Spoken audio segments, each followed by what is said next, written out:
Viloyat hokimi Ulug'bek Qosimov haftalik ish rejasiga muvofiq hududlarda bo'lib amalga oshirilayotgan yirik investitsiya loyihalari, shahar infratuzilmasini rivojlantirish, obodonlashtirish hamda aholi uchun qulay shart-sharoitlar yaratish borasidagi ishlar bilan tanishdi. Tafsilotlar bilan dastlabki lavhamiz orqali tanishasiz. Viloyat hokimi Ulug'bek Qosimov dastlab Termiz tumanidagi Surxondaryo daryosi sohilida amalga oshirilayotgan Seul-Mun loyihasi doirasidagi qirg'oqni mustahkamlash ishlarini ko'zdan kechirdi. Loyiha doirasida ko'p qavatli turar joylar, savdo va xizmat ko'rsatish obyektlari, ko'ngilochar hamda dam olish maskanlarini barpo etish rejalashtirilgan. Mas'ullar tomonidan o'tgan haftada berilgan topshiriqlar ijrosi, ishlarning keyingi bosqichi hamda tumanning Navro'z mahallasida boshlangan Termiz Eko-shahar loyihasi doirasida amalga oshirilayotgan ishlar haqida axborot berildi.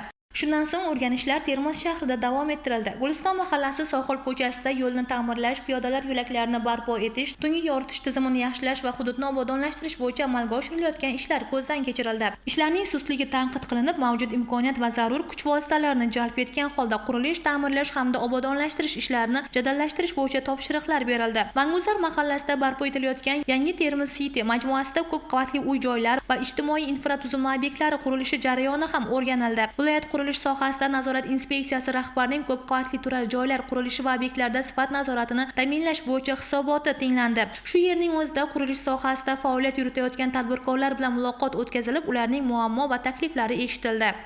O'zbekiston mahallasida joriy yilgi investitsiya davlat dasturi doirasida respublika ixtisoslashtirilgan kardiologiya ilmiy amaliy tibbiyot markazi viloyat filiali qoshida barpo etilayotgan kardioxirurgiya va reabilitatsiya markazi qurilishi holati ko'rib chiqildi. Shahardagi o'rganishlar davomida Shodlik mahallasida Yapon bog'i loyihasini amalga oshirish ishlari hamda Tinchlik mahallasida 1,2 kilometrlik kollektorni zamonaviy drenaj usulida yopish orqali ochilgan maydonda amalga oshirilayotgan loyihalar ijrosi ham ko'zdan kechirildi. Har ikki manzilda ham ishlarning belgilangan grafikdan ortda qolayotgani tanqid qilinib, pudrat tashkilotlariga qo'shimcha kuch va texnikalarni jalb qilgan holda qurilish sur'atlarini oshirish vazifasi topshirildi. O'rganishlarning keyingi manzili Angor tumani bo'ldi. Xalq banki va Angor Agrostar mas'uliyati cheklangan jamiyati tomonidan 5 gektar maydonda barpo etilayotgan yirik agrosanoat kompleksi qurilishi bilan tanishildi. Mas'ullarga ishlarni tasdiqlangan loyiha asosida zamonaviy yechimlardan foydalangan holda tashkil etish va qurilish sur'atini jadallashtirish bo'yicha vazifalar berildi. O'rganishlarning keyingi manzili Termiz tumanining O'zbekistonning Tojikiston va Afg'oniston bilan chegaradosh hududida joylashgan Gulbahor mahallasi bo'ldi. Mahalla viloyat rahbarining o'tgan haftadagi tashrifi davomida berilgan topshiriqlar ijrosi, jumladan ko'chalarni obodonlashtirish, hudud qiyofasini yaxshilash, aholi bandligini ta'minlash va infratuzilmani rivojlantirish ishlari holati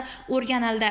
Mas'ullar bilan Prezidentimiz raisligida 21-iyul kuni o'tkazilgan videoselektor yig'ilishida belgilangan vazifalar ijrosi muhokama qilindi. Gulbahor mahallasida aholi muammolarini manzilli hal etish, infratuzilmani yaxshilash va bandlikni ta'minlash qaratilgan ishlarni tizimli tashkil etish bo'yicha vazifalar belgilab berildi. Ish kuni yakunida Termiz shahrida xavfsiz hudud tamoyilini joriy etish uchun tanlab olingan Abdulla Uloniy, Bo'ston va Jayxon mahallalarida berilgan topshiriqlar ijrosi ham ko'zdan kechirildi. Barcha manzillarda mas'ullarga qurilish ishlarini sifatli va belgilangan muddatlarda yakunlash, aholi uchun munosib shart-sharoitlar yaratish bo'yicha aniq vazifalar yuklatildi.